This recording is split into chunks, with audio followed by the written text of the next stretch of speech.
Hi guys, I'm currently driving around in a neighborhood of Groningen for a waxwing that has been seen here 2 days in a row now. And this winter is especially bad for the species. It is an eruptive species and in some winters we have like thousands here. And this winter only a handful, so getting that one on the list would be great. But first we have to find it. Hi, I'm the Dutch birder and 2025 is my 17th year of birding. This year I'm on a quest to document at least 250 different bird species.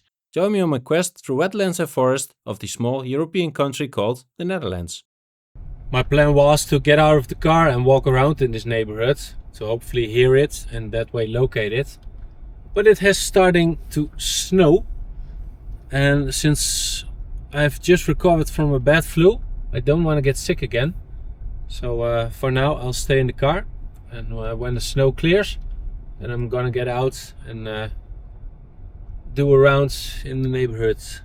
A species that somewhat resembles the Bohemian waxwing in silhouette is the starling, which also likes to perch at the top of trees. A species that has always held a special place in my heart is the Eurasian collared dove, always a remarkable species during one of our big days. At one point I saw some birders standing on a small bridge and figured I had to get out of the car. Who knows, maybe they had the bird in sight.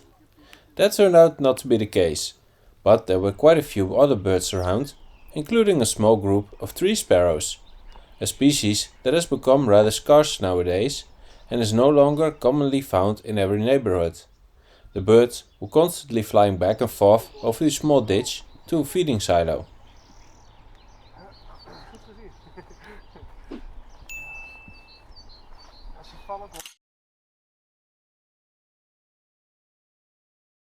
I also spotted a Eurasian wren, which was a new addition to my year list.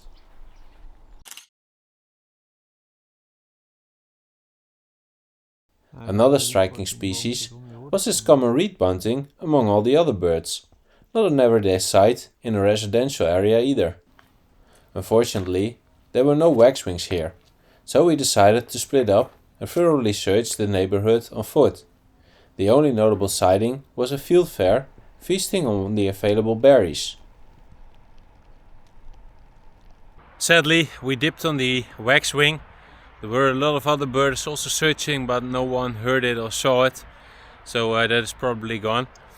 But I'm now back at the Partis lake for the velvet scoters, and I found them, but they are super far away. They're all across the lake, so I have some footage, but I don't know if it's identifiable for velvet scoter. I have to check that on the laptop. I'm going to drive around the lake to see if they are better visible from another vantage point. But I've got them. Super happy with that. I didn't see the redneck grebe yet, which is also here. Would also be a cool bird to add to the year list. So I'm gonna continue searching for a little bit, and hopefully we can also add that bird to the list. Despite the great distance, some key features indicate that these were velvet scoters. 3 fairly large black-colored ducks with a white patch on the wings, ruling out the common scoter. The birds had been flying across the entire lake for some time and likely disappeared behind one of the small islands occasionally, as I had searched the entire lake from multiple points over several days but couldn't find them, until now. That redneck grebe also turned out to be a tricky one. It had been reported regularly, but I could never seem to find it. Other birders told me that the bird often stayed hidden in the reeds on the east side, making it hard to find. I must have had bad luck with this bird, because, once again, it was nowhere to be found. However, I'm not too worried about this species. It will turn up sometime. Every time I come here, I do see the great northern diver, and so it was again this time. From the west side of the lake, the bird was at a reasonable distance, allowing me to capture my best footage of it so far. From this vantage point, the velvet scoters were just out of sight, but slowly swam into view. Ultimately, the distance to the bird wasn't much less than before, and now, looking at the footage on my laptop, I see that the focus point was just in front of the birds. A shame, but I wouldn't have been able to get better shots of this male than I did 2 years ago anyway.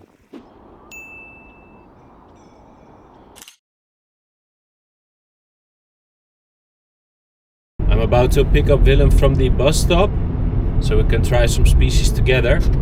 We have 3 targets, the first one being the long-eared owl from my neighborhood. I've already seen it sitting in a tree, so hopefully it's still there and we can film it. And then our next stop will be a lesser scaup at the IJssel Lake. And our last target will probably be a tawny owl.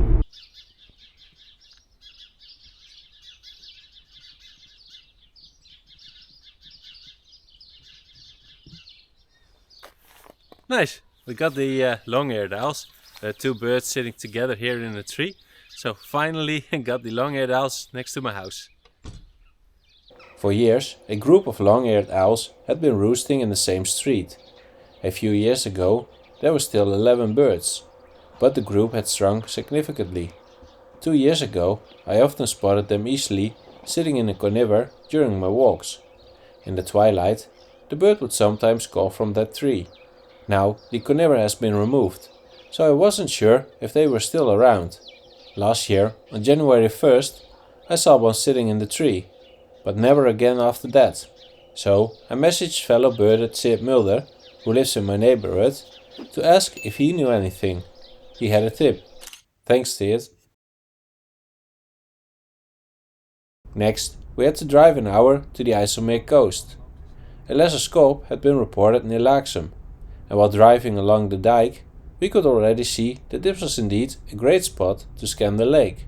We've arrived at our target location, and the raft of ducks is pretty close to the shore. And there are also people walking here very close to the shore. Now all the ducks are starting to swim away from the shore, so let's hope we can pick it up fast and film it.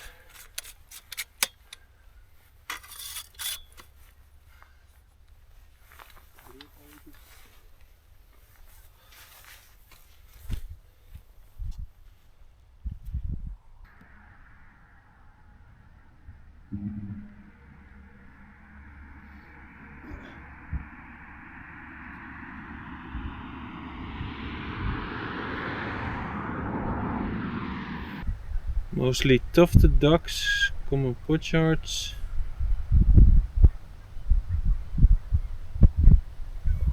greater scaup, common golden eyes. While scanning, I saw a common golden eye. A quick bit of filming, and there's another one for the year list.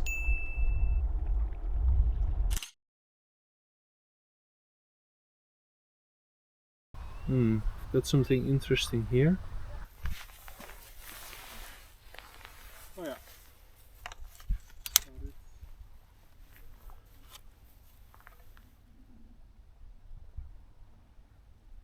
And there it was, the lesser scaup. My best sighting so far of this now less rare American diving duck. Once you know such a bird is in the group, it's easy to find. Look for a scaup-like bird the size of a tufted duck with a pointed head. Some experience with hybrid tufted duck, greater scaup, is useful because the experience helps in quickly assessing the color of the mantle and flanks. The separation between the white flanks and black chest is also a key feature. In the mentioned hybrid, this separation runs diagonally like in a tufted duck, whereas in a lesser scaup it runs straight down.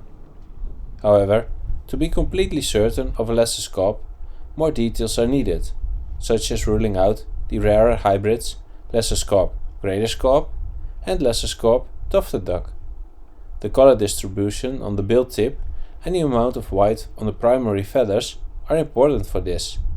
If you find such a bird, it can take quite a while before you gather enough details, especially if it's sleeping like this one.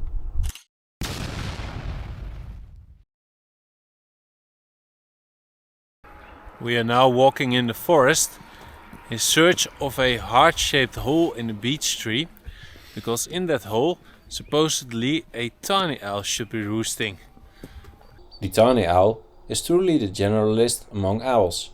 They breed in vast forested areas, but also in parks close to humans. The diet mainly consists of mice, but they also eat birds, frogs and toads, and they use both tree cavities and man-made structures for roosting.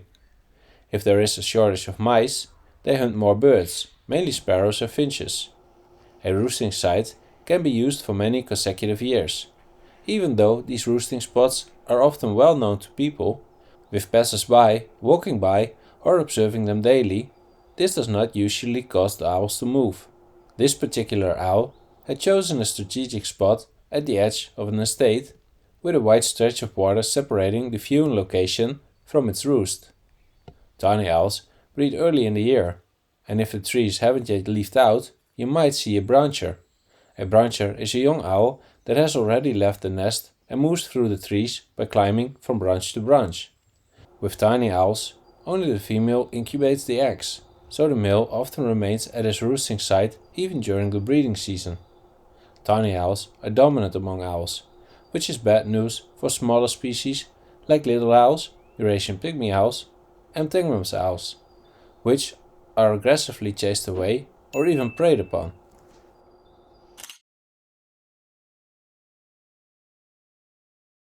Yes, also got the tawny owl. 3 out of 3. What a great score! On our way to the car, heard a couple of species that would be new for the year list, like siskin or half-inch, but couldn't get any great shots of them. So we decided to head to Willem's house. Now I have 20 minutes left before I have to head home. And in those 20 minutes we are going to see how many different species we can film in the surroundings of Willem's garden. In Willem's garden, interesting species are regularly spotted, such as green woodpecker, middle spotted woodpecker or half-inch. Today, however, there wasn't much noteworthy, and the only birds we captured on camera were great spotted woodpecker, starling, chaffinch, blue-tit, grey-tit and blackbird.